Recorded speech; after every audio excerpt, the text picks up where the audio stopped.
Good day, citizens. It is 9/3/2021. It is 7:39 p.m. Eastern Time. Just going to do a quick video here. Not going to drag this one out too long.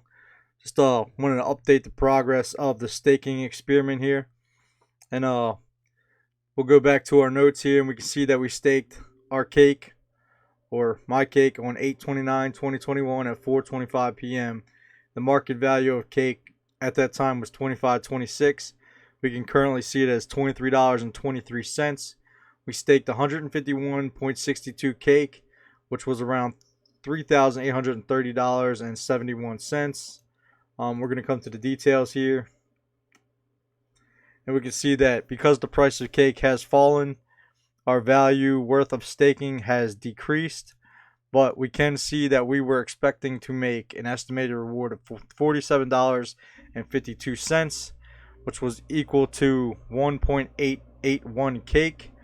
And we can see here that so far we have made 1.35749, or $31. So we're falling short of our goal because the price of cake has dropped. But that is still a staking reward for 1 week. So in this week, if I cash that out right now and put that into a stable coin, such as US dollar tether, US dollar coin, or True USD, or any of the other stable, Binance US dollar, any of those coins, I will have that $31 worth of value. But we're letting this go to Sunday. There's still the possibility that the prices rise again, and we'll probably make a couple more dollars between here and there. But just wanted to give you an update on the experiment and to show you that sometimes your results will be less if the prices do fall. But either way, we haven't lost none of our cake, so it's not like we've lost tokens. We still have all of our tokens. It's just that the value has fluctuated with the market. And you can still see here that we are still making, if you take away for the loss of the tokens, right, if you ignore that, we have made $31, right, off of our tokens. So we can always wait for this to go back to the price that it was. It can always go up, it can always go down, but we don't have to sell that, right? But at any time we can take this after you're staked for 3 days. We can take this and we can just take that as straight profit, right? You want to get real advanced, you can add this in here and offset your prices for what you paid for this, but you're going to want to base that off of what you initially bought cake for and all that. Some people bought cake at $1. Some people bought it at its all-time high of $40. I mean, everyone's situation is going to be different. Mine, I bought a lot less than what this is at right now. So for me, it's all profit, and I don't feel bad making even $30 or one cake a week. That really is, to me, is pretty good. That's a couple meals if you do it right. You know what I mean? $30-$40 a week. That's at least a tank of gas, like, depending on where you are. It's good stuff. All right. So just wanted to update quickly on the experiment we're doing here, and we're a little short of our goal as of right now, but we still have a couple days left.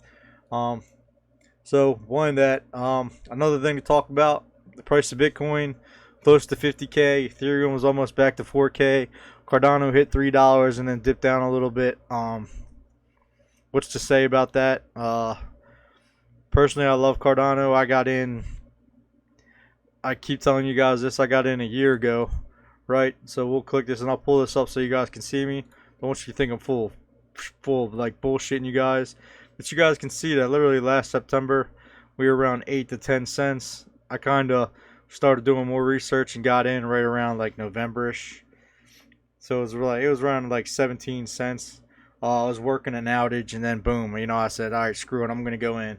I heard enough people talking about it, heard enough about the project, and said, hey, look, I'm jumping in. So I started telling people, and hey, it's paid off greatly. And you guys can see here, I stake with EuroE. So every 5 days, if you're not familiar with this, you should really look at it. You stake your coins. Now your rewards might be different than mine because it's going to be based on, one, your pool's performance. It's also going to be based on how many Cardano you have.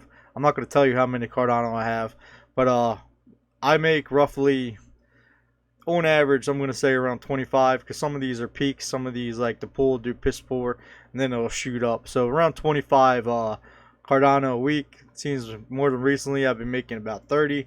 Times that by 3, that's $90 every 5 days. At if the market holds at 3, if it goes higher, obviously that's more. If it goes lower, obviously that's less. But yeah, making good returns on that. Staking is definitely worth it. And Cardano is not the only coin that you can stake. There is multiple coins you can stake. There is multiple pools to join. I'm not going to get into that. If you're not staking, I don't know why not. You should really look into that for a passive income stream. And it's really great when you combine something like staking Cardano with staking your Pancake and staking on PancakeSwap and then whatever other exchange, SushiSwap, Uniswap, you know what I mean, whatever comes along, staking your ETH or your Bitcoin somewhere where you get yielding. Yeah, Solana has really taken off. What a tear it has been on.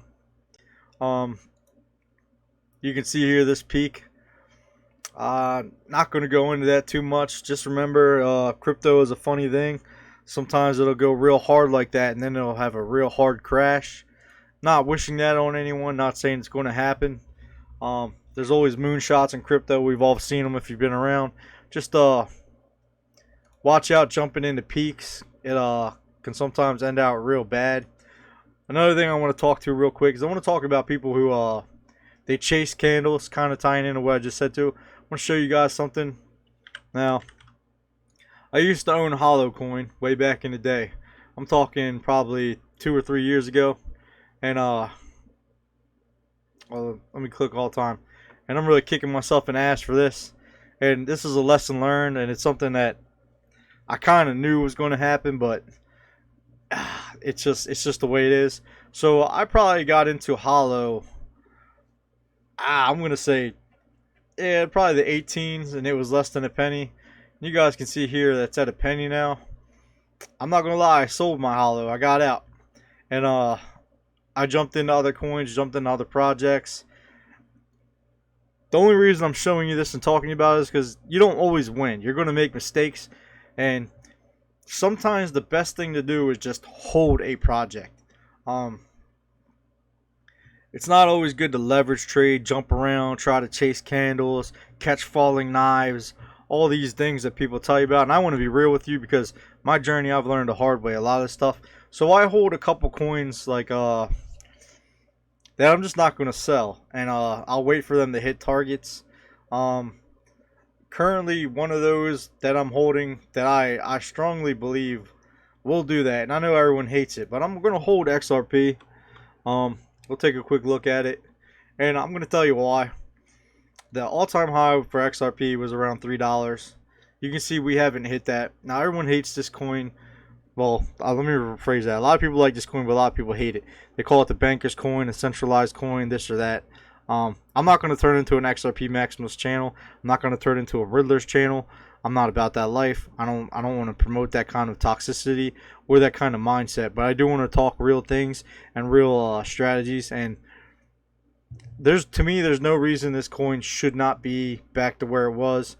The legwork they've done, the way the Ripple net works, the way the corporation works. You can argue the ethics of them selling coins, but we could also argue the ethics of how Jeb McCaleb is not brought into this at all, and he has millions of coins that he's been dumping on the market. But yeah, he's not tied into this lawsuit. That blows my fucking mind.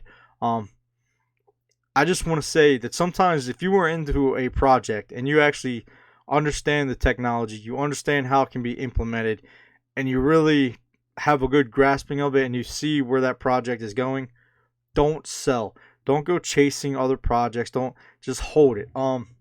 Perfect example of this, right? Let's say you got in at a penny and we're up here at $1.29. Are you ever going to be able to buy as many coins as you can buy at a penny when it's at $1.29? Same thing with Hollow. I just showed you guys. If you got in here mad cheap, right? You got in here for less than a penny. Let's say this goes up to a nickel. You will never be able to buy as many coins as you can when it is at a cheaper price. So, not saying diamond hand something to death. If it's getting hacked all the time, if the creators and the project leads are real idiots and asshats, you might want to bail on the project. But if you are in a good project with a good use case and good principles, don't just my personal From my personal experience, I'm telling you, don't do it, man. Vet for me is one of those, right? People love to talk smack about Vet VeChain. They're like, oh man, it's a Chinese shit coin. It has nothing going on. That is insane. It is 10x so far in this market, right? We've won more than that. We're at 14. I think we hit what 25 cents. It's saying right here. Why would you get out? 4x from here is $1. If you got in a couple years ago or even a year ago, look where you were at. That's just asinine to me. I would not be selling my VeChain. I am a strong holder of VeChain and a believer of its use case and what it will potentially do in the future. I personally, if you're investing in some of the stuff that I do, this is a long-term hold. You might want to get out if it hits 50 cents. If it doubles or triples, that's you.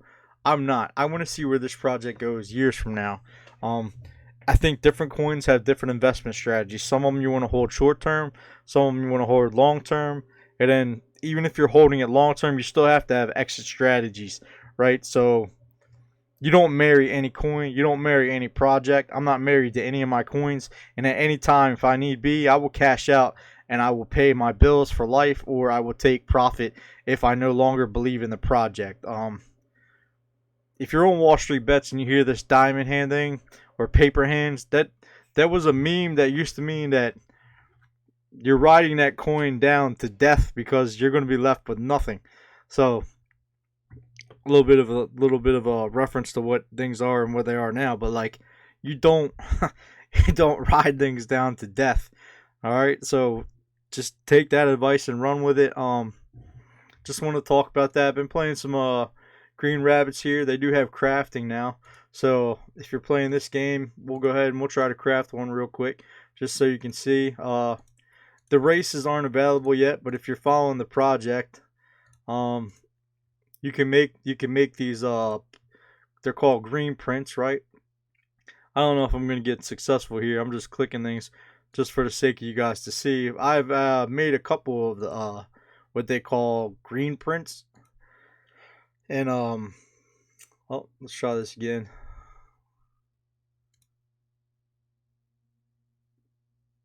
All right, here you go. We'll see if we get lucky or if we fail. And you can see here we made a green print of a turtle, and it's common. They're not worth much. I've been making them here and there. Different green prints have different statistics. I'm going to show you here on Atomic Hub that I've made these so far. I don't think they go for much. I think the market's pretty saturated. See, there's 618 of them. People are selling them for like, this guy's selling it for 95, and then you got this guy who's selling it for 196. So I mean, that kind of sucks. So if you're into this game, yeah, I'm not going to say you're going to make a killing off of selling green prints. Who knows if that'll change when races come about, but it's still cool to make it, and it ties into with your staking, and once you use those, you get a cooldown time, so you're not going to make any of this game's currency while those are cooling down. But something interesting to do and something to kill time. Once again, I showed you guys this many times. While I'm staking this, I could always sell all of this game's currency on Altcore for Wax or another project, but I'm not going to do that. I'm personally they did a event on Venom where if you held so much of the currency, you will get your gamer tag or your name on the wall at the headquarters of GreenRabbit. And you guys can see here, I'm on a legendary fan, and that was to have 5 million coins, and that gives you early access to other stuff and to releases and packs. So I was a part of that, so that was pretty cool to see them offer and talk about doing that. Can't wait to see the images of that. Can't wait to see the headquarters. Not so much into our planet anymore. Still staking some. I've been unstaking my assets here. I've unstaked a lot of my crafting cards. I've been doing that a little here and there. I'm going to create another Robotech video somewhere down the line. Still have tons of crafting cards that I need to unstake. But if you're familiar with the Wax platform, your resources will run out pretty quick. Let's see, you have about I've spent about 5,447 wax, which is equal to $1,951. So I've played around on this quite a bit. I could always sell some of my assets. Not going to. Really, this is just for fun. If I need be, I will, but I do all right. We talked about EuroE here. You can see that I keep passive income streams open. Got my staking rewards from that. Got my staking rewards from PancakeSwap. Another thing we can talk about is Kraken staking. I showed you guys this last time, but I'm going to end off there and just show you, man, there's ways to make money. You can buy and hodl coins. You can flip coins. You can stake coins. You can do so much. Don't let these ignoramuses who tell you that crypto is a scam keep lying to you. They've been saying it for years. They've been trying to tell you that crypto was dead for a long time. A video that I used to love to watch. I'm not going to go too deep into it, but I think it's called Bitcoin is Dead. And there's a song, it's like Bitcoin Obituaries. Maybe that's a better. Yeah, here you go. And it's from Friends of Satoshi. And you can see here that in this song, I'll play it. I'm not trying to get copyrighted or anything, but it's pretty cool. They list all the articles of when Bitcoin has been named dead. So Bitcoin aside, these coins aren't dead. They're making real money. Don't let people bullshit you. You all stay good, stay blessed, and I'll catch you next time.